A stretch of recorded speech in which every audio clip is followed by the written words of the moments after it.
Hi, this is Doug Stone, the voice of Matt Trakker and other characters on the M.A.S.K cartoon series, Psycho Mantis in the Metal Gear Solid game, and Dragonborg in Beetleborg. And you're watching In Conversation with Amber the Fangirl, ATF.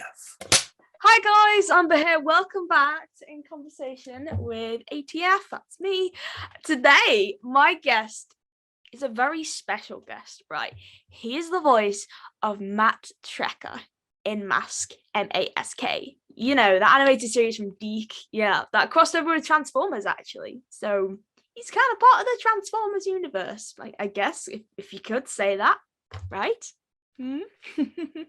And my guest has also voiced Psycho Mantis, the original voice of Psycho Mantis in Metal Gear Solid, Dragonborg, the voice of him in Beetleborgs Metallix, and he's done voices for JoJo's Bizarre Adventure, Cowboy Bebop, Metal Fighter Miku, Naruto, Shippuden. Is it Shippuden or Shippuden? Your guess is as good as mine. If I didn't have to say it as a character, then I wouldn't know how you pronounce it. My guest is Doug Stone. Welcome. Hello, hello, hello. Hi. Hello, UK. Hello. It's lovely to have you on my show, Doug. How are you? I'm doing fine. My sister-in-law is still in Newcastle right now, visiting Newcastle. So I'm getting the news from there. So I know a little bit about some of the weather that's going on locally there. But yeah, I'm doing. I see a tail. I see a tail in the door frame. Oh yeah. Yeah, one of the kitties. She's probably behind me on one of the tables back there. Yeah, she just walked past. I could just see a tail just disappear. That's Minnow. Yeah, Doug has 3 cats. So if you see a little feathery, well, no, it's not feathery. If you see a little furry tail pop up at some point, it's one of those. Yeah, and I love cats. I mean, I love dogs and I love cats. I have a dog of my own.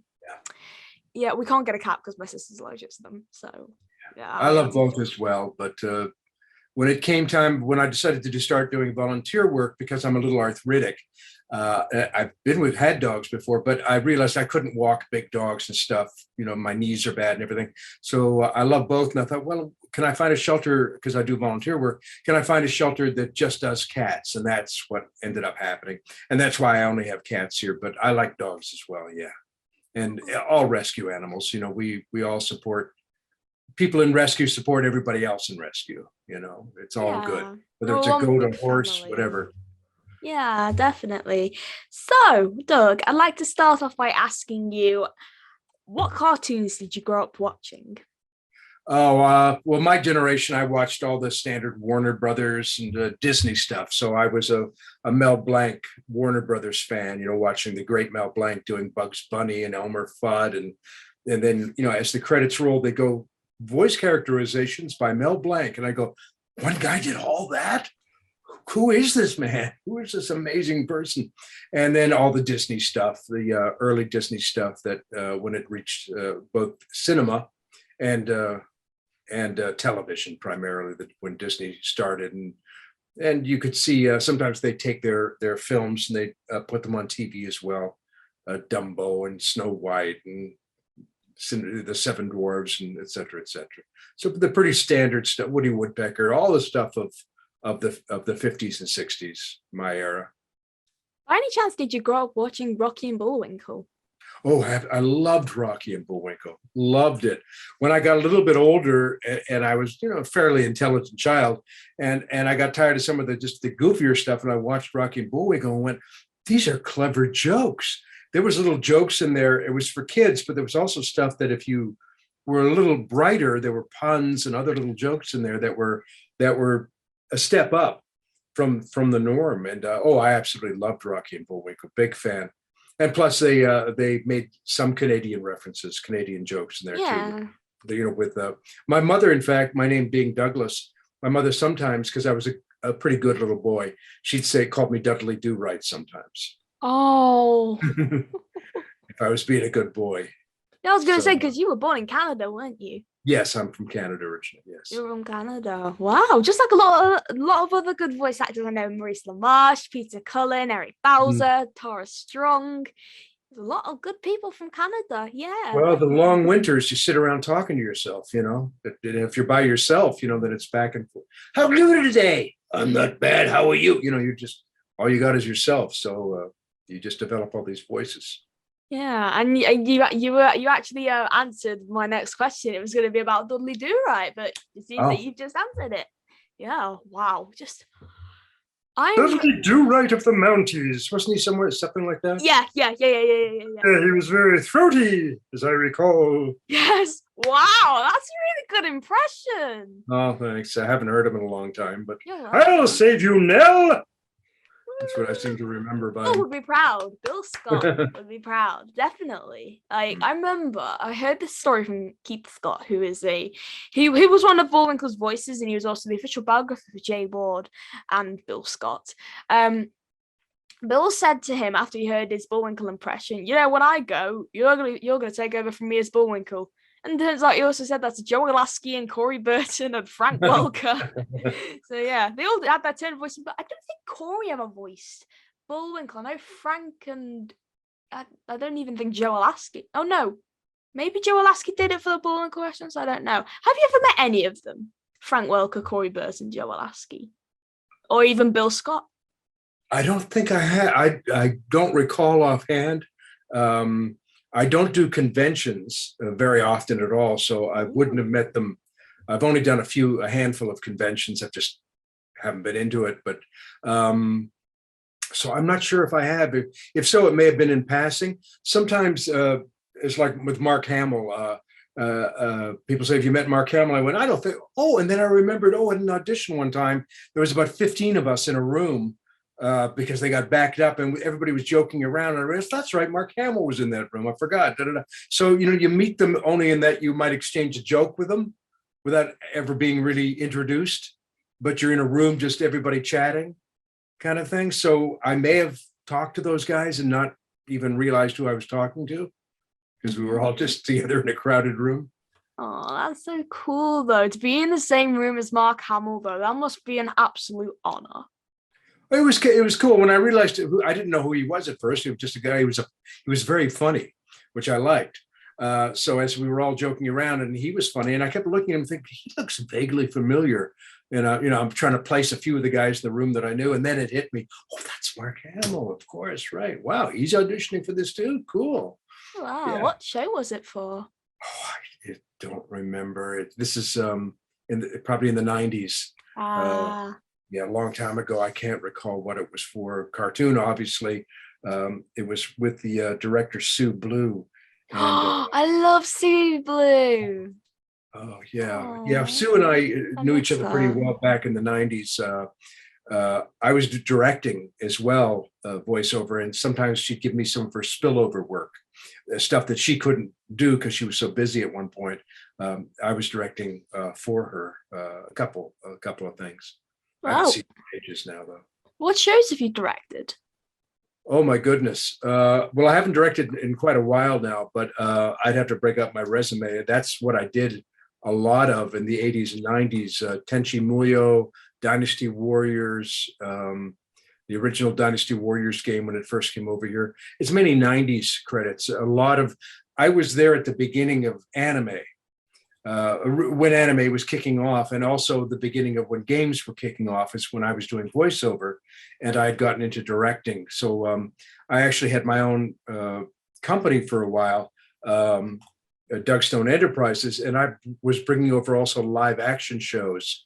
The early Jackie Chan pictures, the first Jackie Chan pictures that came over were coming over from a company called Golden Harvest Pictures in the early 90s, and they were my client. And that was before Jackie Chan broke here. So we were doing his early pictures, dubbing them into English. But I'd have to go break up my resume to remember all the credits. Tenchi Muyo was a big show back in the 90s. Do I have a Tenchi? Hold on a second.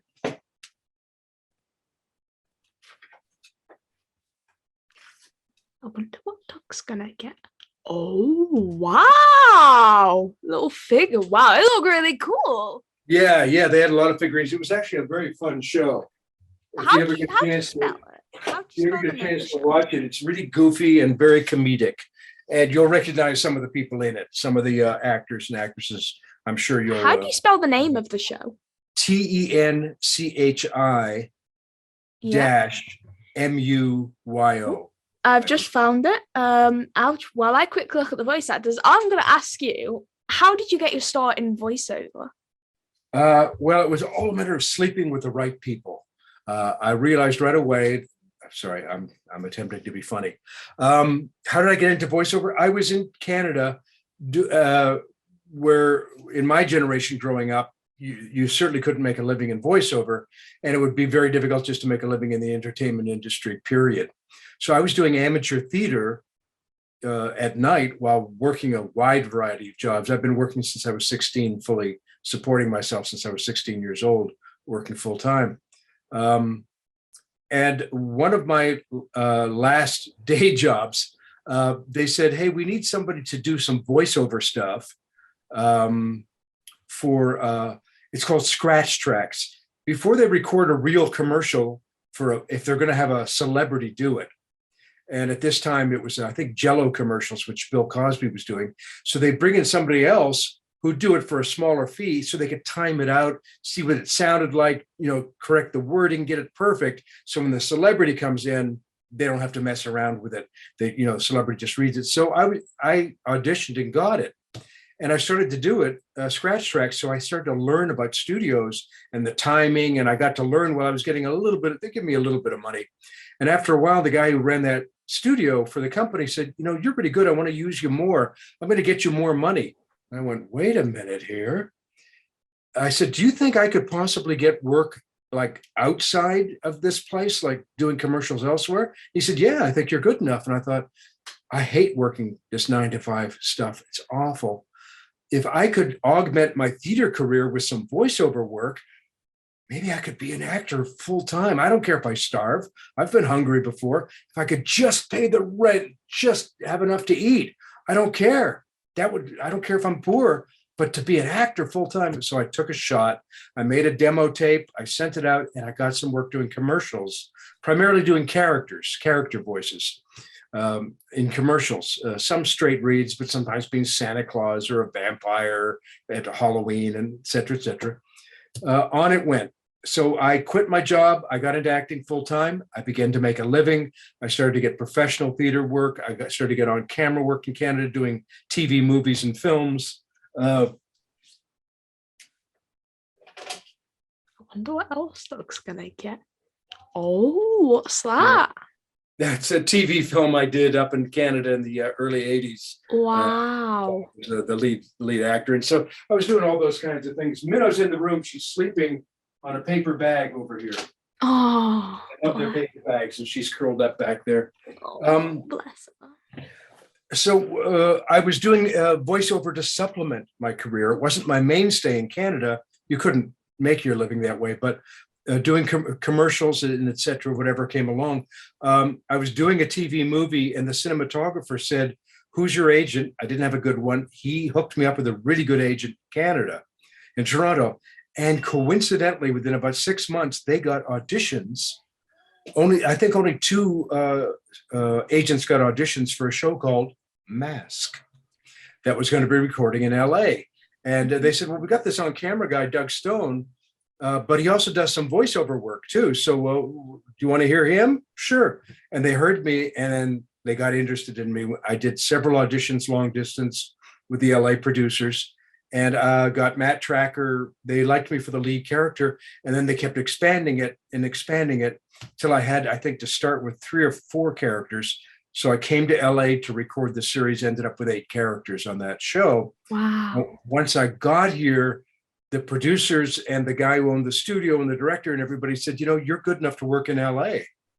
And I said, really? I hadn't even dreamt that. I was going to go back to Toronto and theater and on camera and a little bit of voiceover here and there. So I took the chance, and the money I earned from M.A.S.K, I invested in myself and moved down here, and it worked out. And knock on wood, I never collected unemployment or anything else. I've been working ever since. And then I got into directing, into what's called looping TV shows and films, supplying voices for TV shows and films as well, and commercials anime and games and yakety yak. There you go. Wow, and it's a good job. It's a good job that you did move down to LA. Otherwise, you wouldn't be the person who you are today. It changed my life entirely. I moved For the good. here in '85 to do that cartoon. Went back to Toronto for a few months, and there was nothing much going on. I said, no, I gotta do it. I gotta be brave. So I just moved down to here in '86 permanently, and yeah, it turned out to be a very good thing. Yeah, Right. definitely. I'd like to bring up one topic that you have discussed in the past. I remember seeing you on,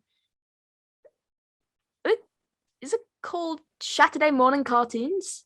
Yeah, I was just on it. Yeah, those guys. Yeah. You mentioned about Frank Welker and a story about a limo. Would you mind, well, not really repeating, but would you mind telling the story of Frank Welker? Well, I don't know him well. I just know that when I got to this, when I was first here, there was a picture of Mel Blanc up on the wall of the studio, which got me very nervous because I thought, and I asked him, did Mel Blanc record in this studio? It's called B&B Studios. It's renamed now. And they said, yeah, he comes in here sometimes. And I got very nervous. And then I thought, I don't really know who the players are in LA anymore.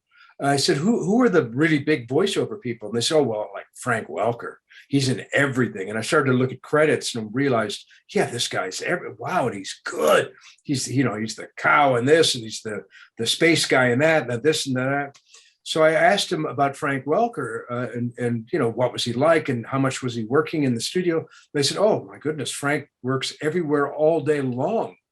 It never stops. He goes from studio to studio. I went, wow, that's amazing. They said, yeah, actually, it's so tiring because he's just going from place to place that he gets driven.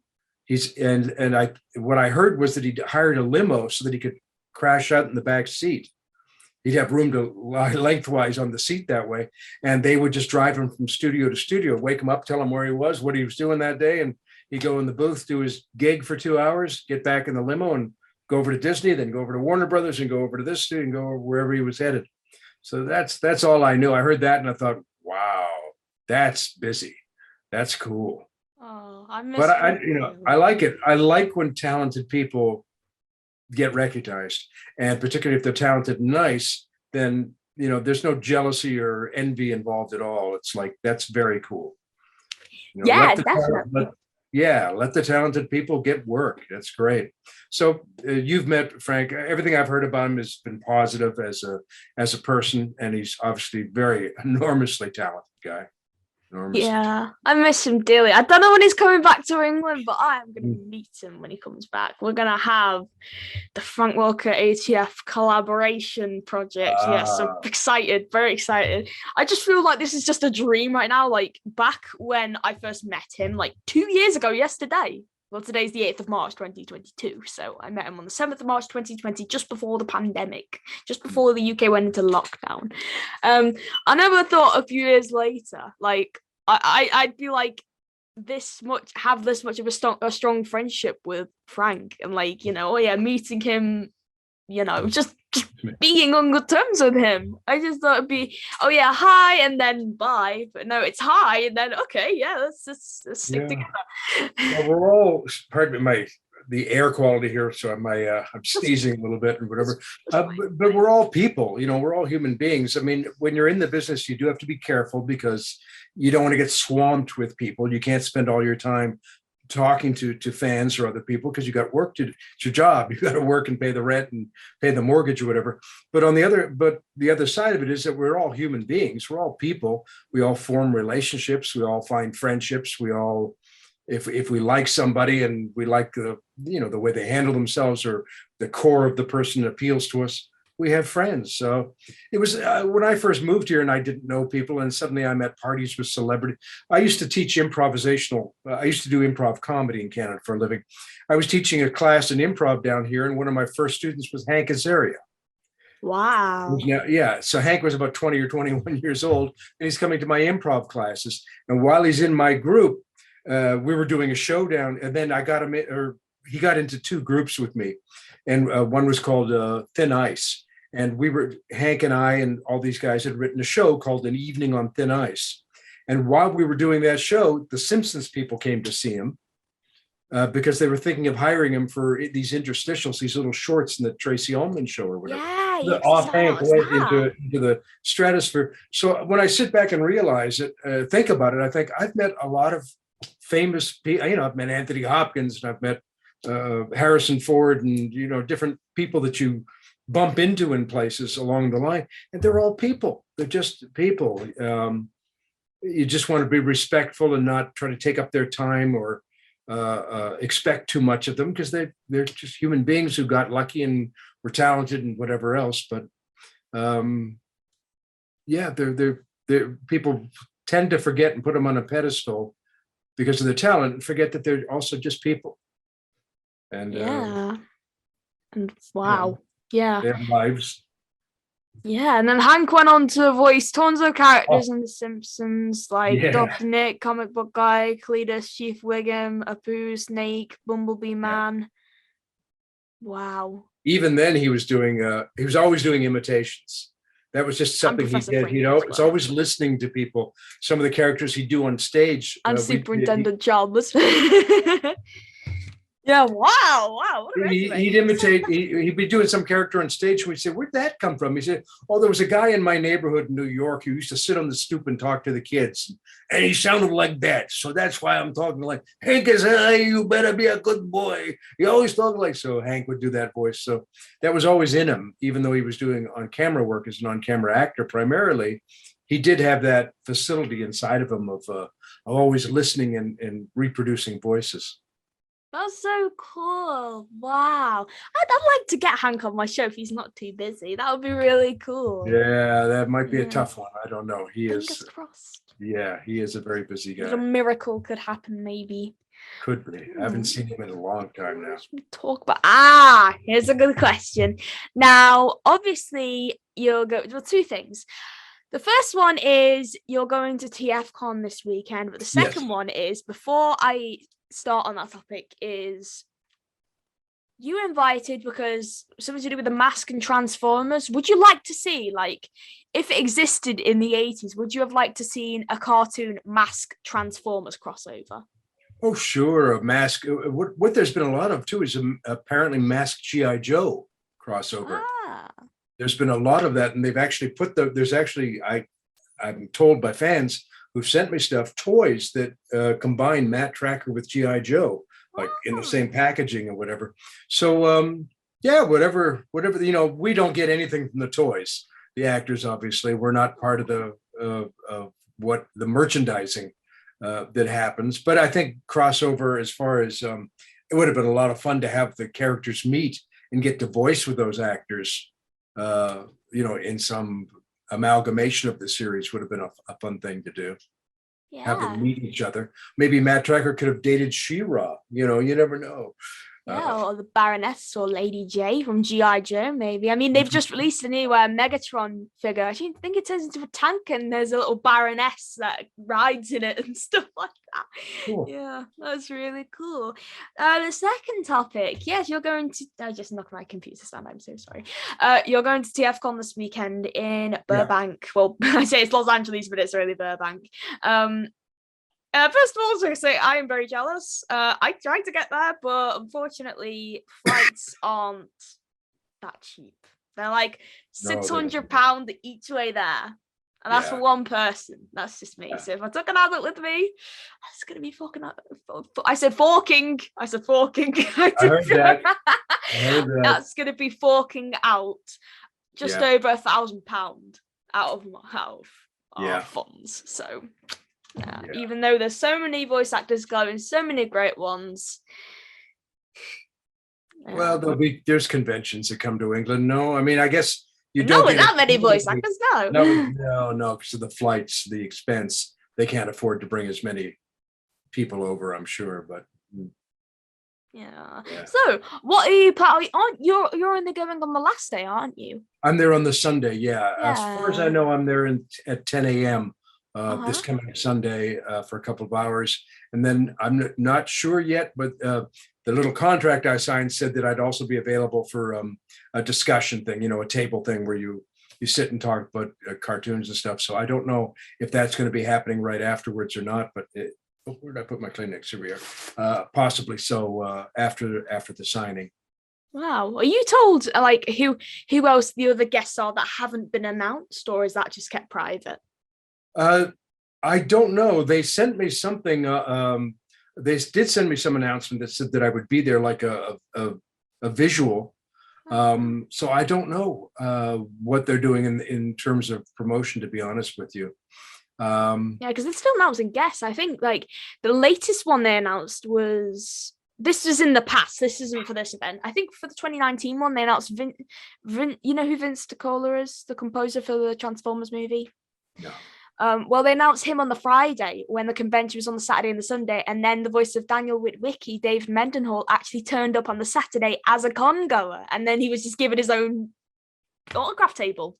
So right. So they might end up surprising us with a guest the day before or on the day, maybe. I don't know. Possibly. I don't. As I say, I haven't done many conventions. I've only done about 3 or 4. I've been kind of hesitant about it and whatever. I'm just starting now to kind of get my head around it and consider starting to go out to do more convention stuff. So I'm really not sure how the mechanics of it all work with the promos and promoting and everything else. For me, it's always just been the process of the work. I like acting. I like being in front of the microphone and creating characters. So that's really just all I focused on. Or when I was directing, obviously I was focused on the casting and the script and other aspects. But I've never really been focused on the promotion of all of this. So I don't understand or know a lot about it. I see. And I hear that Paul Iding's going as well. Did you ever work with him? Because he did Metal Gear Solid as well. Oh, no, the Metal Gear Solid, like a lot of things, we worked alone.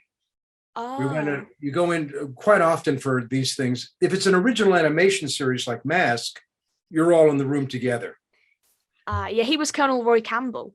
Oh, he was like okay. a Mantis. You could maybe meet and talk about Metal Gear Solid if you perhaps meet on the day, maybe. Yeah, if he's there on Sunday, sure. He's there all 3 days, I believe. Oh, okay, cool. Yeah. Also, no, I was in studio alone the times that I voiced Psycho Mantis. I see. I've got some bad news. B&B Sound doesn't exist anymore. No, B&B's gone, but the building is still there. Oh, right. Sorry. I thought you meant like it's under a different name.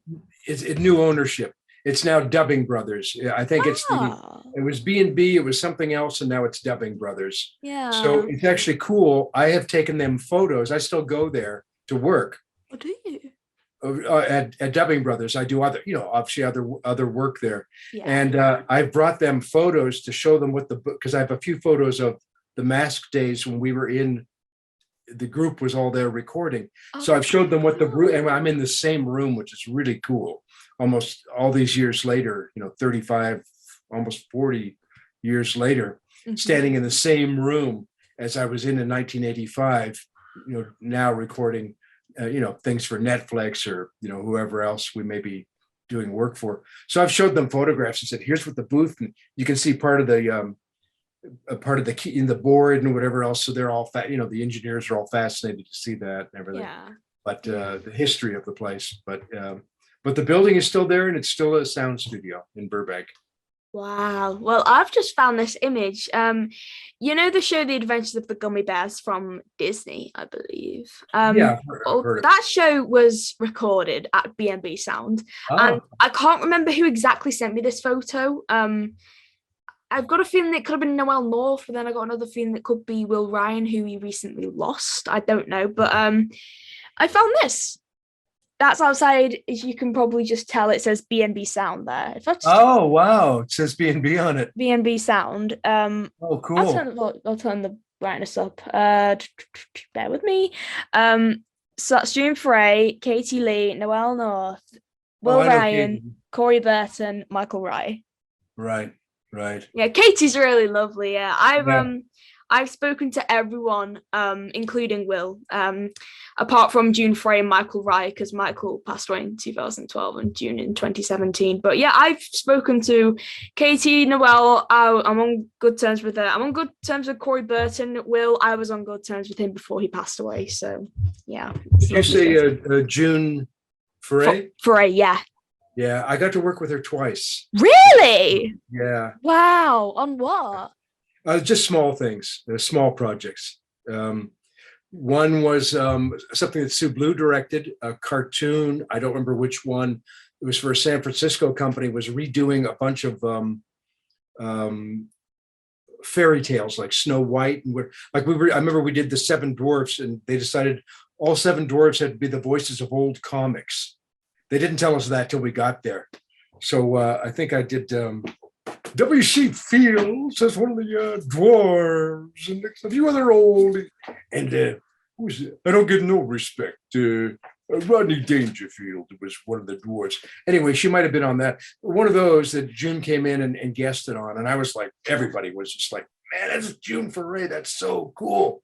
So she came in and guested with us. And then I was doing a radio play or a radio something.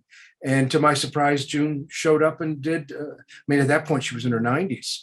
I have a photo somewhere too of all of us, because we all went afterwards. We all went, we need a photo. So there's about 12 of us with big smiles, and June, tiny little June in a chair, and all of us surrounded her because we all wanted a souvenir of having worked with June Foray, who's quite legendary, obviously. That's so sweet. Aww. But she was great. She knocked it out of the park. She was like 93, and she, first take. Yeah, I can tell. She did a lot of work just before she died, actually. So she was still going strong, definitely. Yeah. I'm trying to find this story that well, I'll look for this. Oh yeah, I did see another little kitty tail in the Rocky, my special needs kitty, just came in. He has a favorite box he sits in here that he fits in nice and snug, and he just came in to sit in his box. Bless him. Dad talk.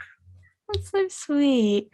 I think I found. Is that it? I think I found. I'm not sure. Well, whilst I look for it, I'd like to ask you another thing. I found something that you mentioned on Maurice LaMarche's page about Frank Welker. So I was wondering if you could tell me the story of that as well. It says you were new to LA in 1985, voicing a cartoon series. The director, Stu Rosen, asked me if like the best in the business. Oh, that's right. I did meet Frank. Yes, thank you. I forgot. That's right. Yeah. Go ahead. Yeah. You said you showed up at the studio. Frank was in the booth. Years go by. You're told that you'll be voicing a monster in a film along with 4 other people. You get the call saying, "Sorry, we've hired Frank Welker to do the role instead." So how does that story come about? How did you meet him? Well, that's 2 stories. Now, thank you for reminding me. I forgot. Well, the second one, I'll start with the second. The gentleman, the late Ed Cook, very nice man who's passed, called me up and said, Doug, I know I was doing looping work for TV shows and films. He said, I know you do cartoons and things too. We have a movie that's going to have like 5 monsters in it, a horror film or something. And they want each of us to do a monster. Do you want to come and do it? Oh, sure. I'll be happy to. So we were just talking about it and doing this movie. And then he called and said, I'm sorry, the job fell through. I said, oh, they're not doing the film. He said, no, instead of hiring the 5 of us, they're hiring Frank Welker instead. He's going to do all 5 of them. Man can do anything.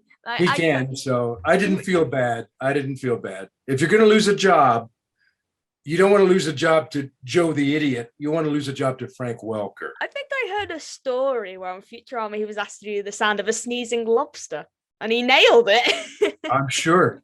Well, that takes me to the first story. Stu Rosen. I'd forgotten all about this, and I did meet Frank.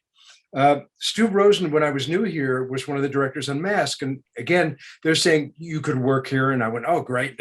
He said, but would you like to see what the best look like here? Because I said, yeah, because I don't know where I stand in that hierarchy. I'm new here and whatever. Yeah. And he said, well, I'm going to be directing Frank Welker in something. And I said, well, I've heard that guy's name. He said, do you want to come into the studio to watch, sit in the booth? I said, yeah, I'd love to watch. So they had Frank, I forget, he was doing an owl or something. So he does the voice. I think he's done an owl. Who knows? Could have been a special. It could have been a background noise. No idea. So he does his owl, and Stu says, that's great. Frank, can you make him 5 years older? Oh, okay. And he does it. And I listen, I go, yeah, that sounds 5 years older. He goes, Frank, could you make him 5 years older than that? He makes him 5 years older. And I go, yeah. So we've gone from 40 to 45 to 50. And they went all the way up to about 80 years old. And each time I could absolutely hear that 5-year span. It was like, yes, yeah, that's 70. Yeah, that's 80. Oh my God. Like it was so controlled, so technically adept as a voiceover actor, listening to it, going, what control? Not only the ear and the imagination, but to have that vocal control where first time he's nailing it. And they said, okay, thanks, Frank. Yeah, I think we know which one we want. I think Frank was kind of wondering, are they testing me here or whatever? And then Stu turned to me and said, that's what the best guys can do. I went, okay, I've got some ground to cover. I've got some ground to cover. That's Very amazing. cool. That's an amazing story. I've forgotten about that. That was like 86 or 7 or so. I wonder what he would have been doing. I can't think of any show that he voiced an owl in it, but it might have, as you said, it could have been a background character. Yeah, I'm remembering it as an owl. It could have been some other critter. Oh yeah, just one scene in it. Just for 1 second, we've just got an owl just doing one hoot. Right, is any of you guys free to record it? Right, no. Get Frank Welker. He was like the go-to guy now. It's like Alan Tudyk and D. Bradley Baker, but they still use Frank, of course. Yeah, Frank was like the OG animal noisemaker. Oh, he did.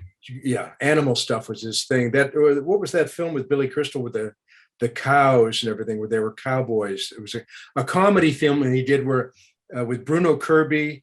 And hiya, here's the kitty. You're going to see a tail now. Oh, it's. I think this is Spinal Tap, maybe. Oh no, City Slickers. City Slickers. There was a very cute cow in City Slickers that they fell in love with. That was very sweet. Well, the voice of that baby cow, I found out later, was Frank. That's why it sounded so sweet. Wow. Oh, so yeah. Hi, kitty. Hi, kitties. I completely didn't notice, but where is it? Which kitty is She's gone to the window now. That's Minnow Minu. Minnow. Oh.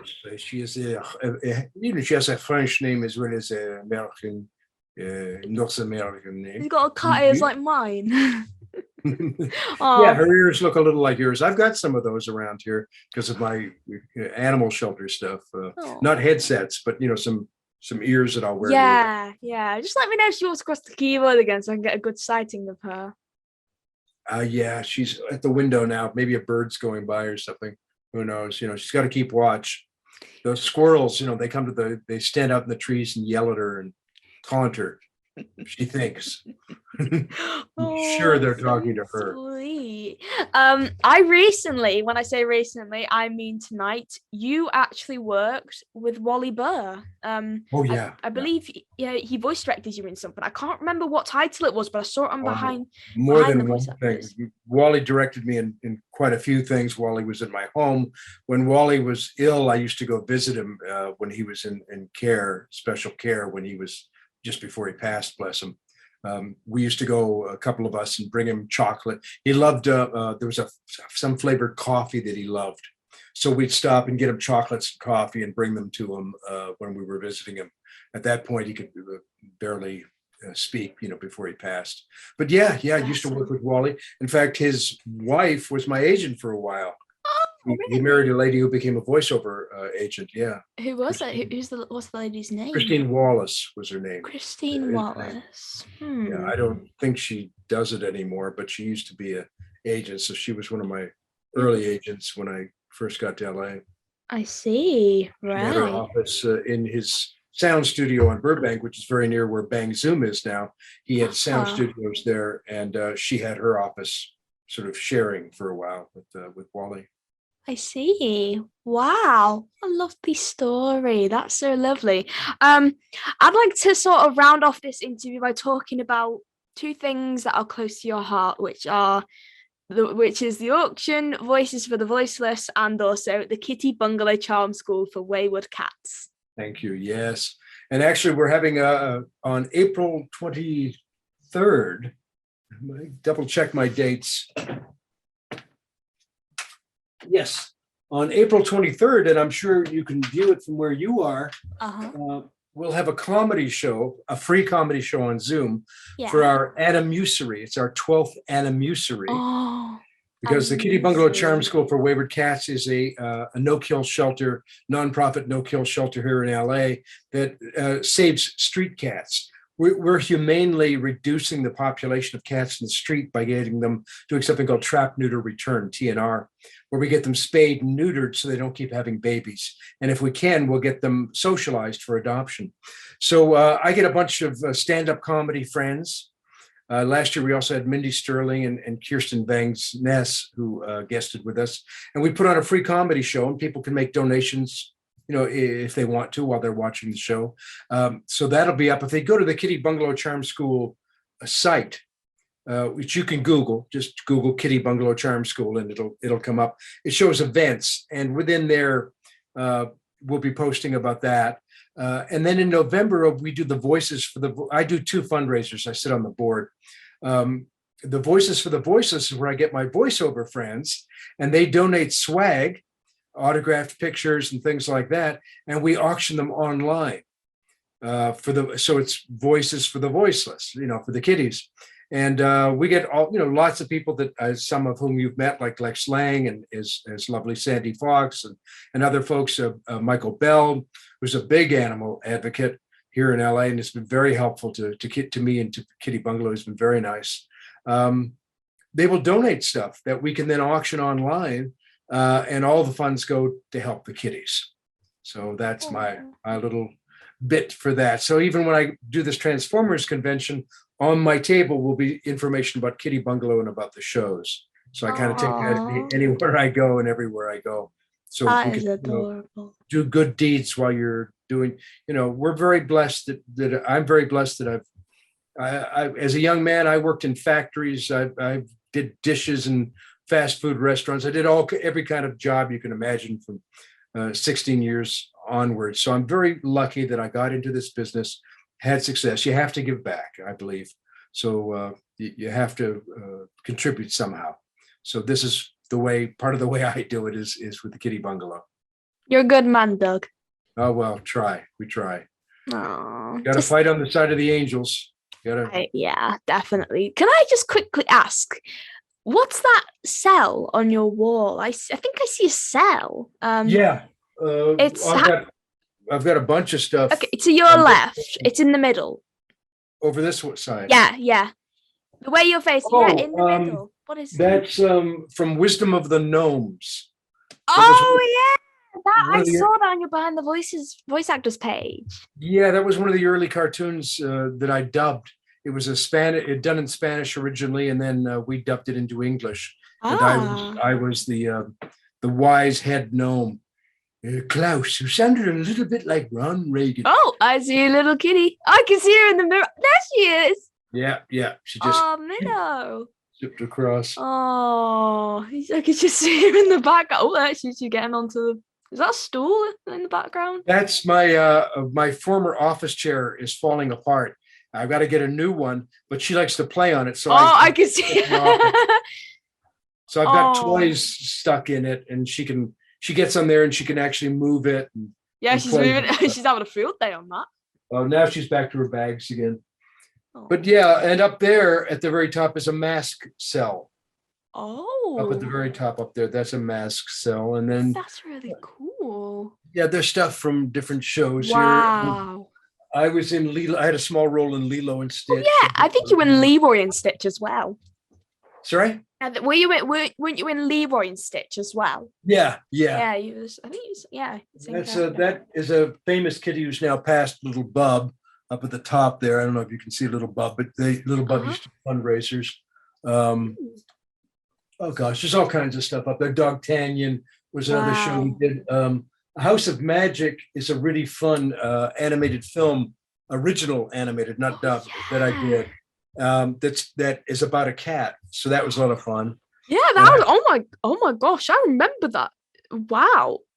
I remember seeing like trailers for that in the cinemas everywhere. Because Carl Hebert was in it as well, if I believe I pronounced his name properly. Sorry? Yeah, Carl Hebert, I believe that's his name. Hubert. Hubert. Hubert. It's Hebert.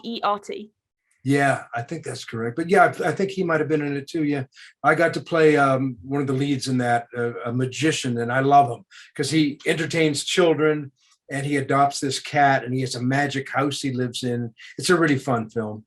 Wow. And He was, also, you he did was dog. an older fella from Boston. So he had Uh-huh. a slight Boston accent and he loved children and he loved little kitties. Oh dear, yes.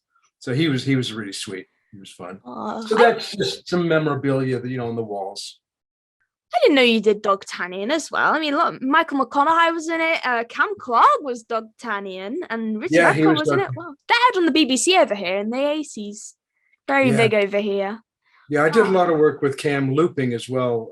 Cam had a loop group doing voices for TV shows and films. oh. And I used to work with and for Cam. I had my own group, and we did all the Hercules and Xena TV shows in the '90s before you were born. But they were big shows in the '90s. There was over 200 of them, and I brought together all the voiceover actors who would provide the voices for the live action TV show and film TV shows rather. That's wonderful. Have you worked with then my last question? Have you worked with Michael McConaughey? I believe you Oh, have.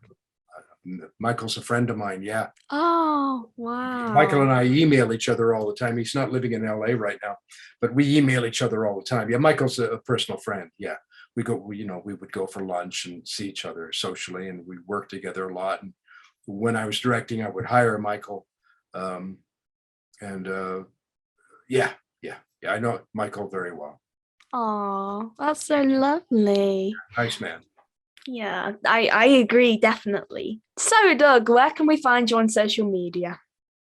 I don't have a huge social media presence. If you go to George Clooney's page, he's always talking about me, and Charlize Theron is always trying to post pictures of us together, and it's not really, it's photoshopped. We are not an item.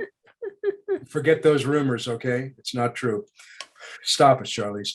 No, you can't, I'm only on Facebook. I'm not really, as I say, I'm not really heavily into promoting myself. For me, it's just the work. I just enjoy doing the work, and I'm happy at my age to still be getting hired. That's a good idea. I'll put the link to the Kitty Bungalow in the description instead. That would be great. I'd rather have that up there. Thank you. Yeah. Well, that's wonderful. Definitely. Doug, you've been amazing. I've talked to you about so much. I've had a blast. Thank you so much. Oh, you're very welcome. You're welcome. To you at home, thank you so much for watching this episode of In Conversation with ATF. Stay safe, stay happy, and thank you for watching.